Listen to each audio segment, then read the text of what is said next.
resistance. There's molecular or genetic testing where they take a little bit of green plant material and test it. They look for very specific mutations. And so that's really good if you have target site resistance where that weed has overcome exactly how that herbicide works.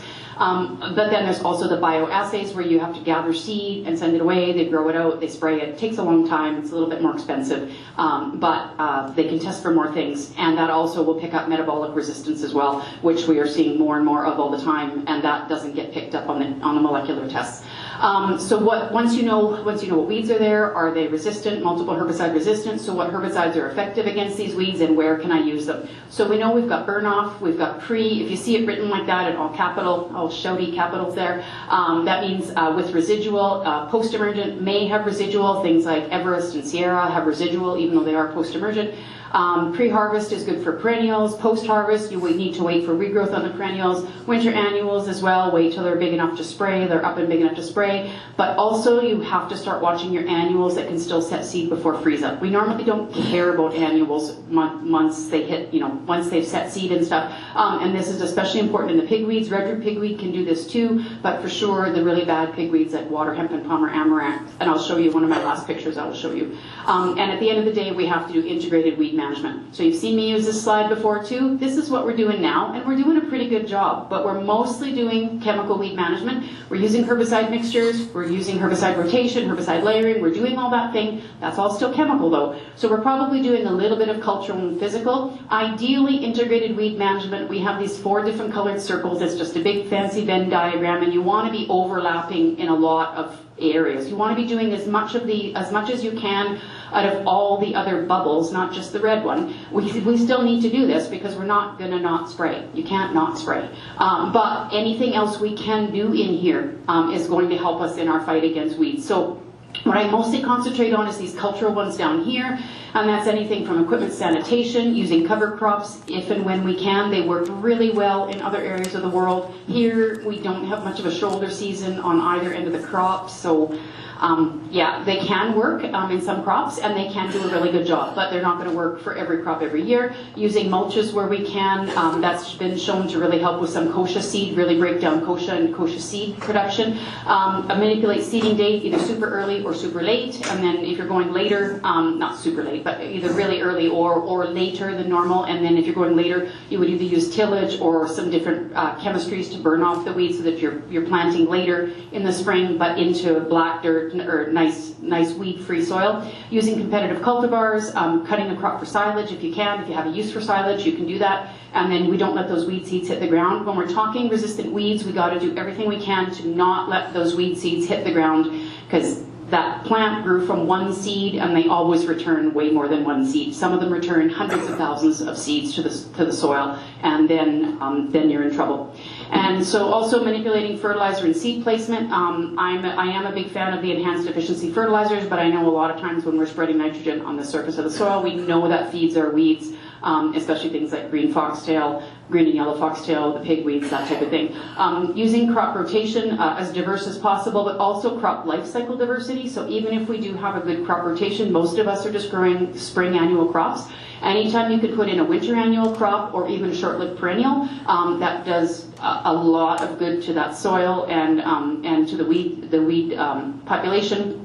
So trying to manipulate these, and then seeding rates as high as you can, and just so that you still have a decent crop and it's not so crowded and so thin it falls over. And then row spacing, basically narrower rows and high seeding rates generally for most crops. I think for all crops actually are best for weed control because your crop gets up faster, it covers the ground, and it actually shades out the weeds. It's just more competitive. It gets ahead of the weeds.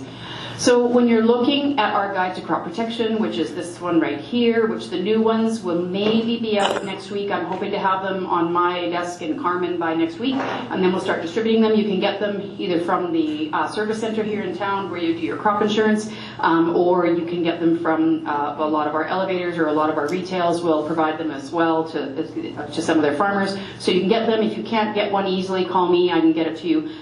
We deliver them when we can, or we'll get one out to you as soon as we can.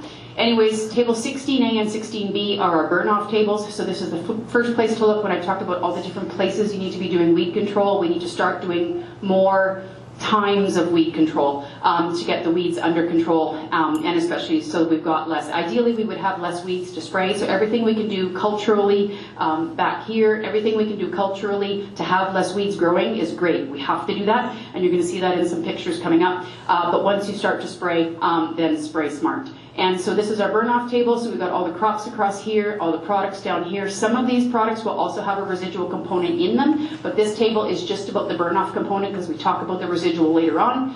This is table 16B. I take those products that I checked off because I was looking at soybeans before, and then here's all the products and here's all the weeds. There's not all the weeds. Things like red root pigweed aren't on this table because they don't show up first thing in the spring when you're doing a burn-off. But again, this is if you're going to pick a burn-off, again, glyphosate should never be sprayed alone. You've got to pick a product to go with it because of resistance management.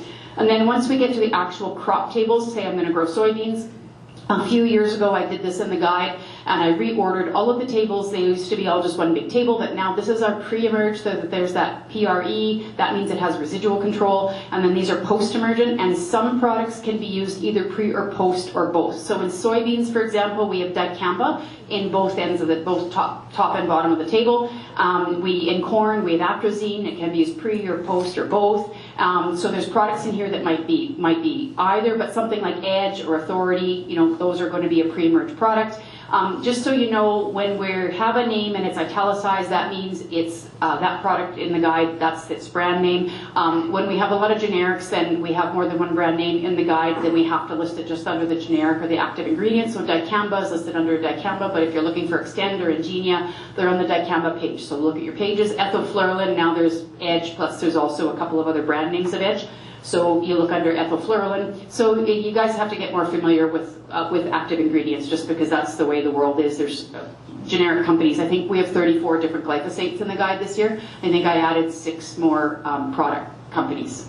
They're all from East India or China. I don't know if they'll be on the landscape for very long. I don't know. But they have a glyphosate that they're selling in Canada. One company alone had 540 potassium salt glyphosates. 4 different labels. I have no idea why. You can buy them if you want. They're in the guide. Anyway, so the guide is getting bigger. Page numbers are here, but also this group here. This is very, very important. Herbicide mode of action. You have to know your modes of action when we're talking about rotation. We're talking about pre's heavily, heavily weighted towards 14 and 15. Lots of 14s and 15s. There's a bit of 5 in there. There's a bit of 3.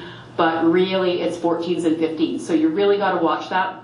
And then, of course, anything goes down here. If it's graminicides, it's post-emergent, they're 1s and 2s, a lot of 6s and things like that. But you really have to pay attention to your herbicide groups because we're running out of groups to use on some of these weeds, and you have to be rotating them so that they last longer.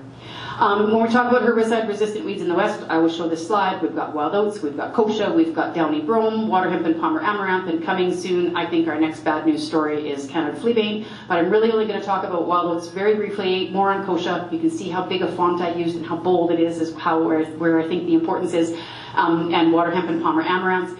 We're talking about wild oats. There is some information here on this Wild Oat Resistant Action Committee. So if you Google that, you'll find that on the Canadian Weed Science Society page. And so there's some infographics there, and they just have lots of information. If you're looking for information on wild oats, if you're testing for wild oats, as far as I'm aware, there is no molecular testing yet for group 1 and group 2 resistance, so you're going to have to gather seeds, send it away to one of the labs that will grow it for you and do the spraying.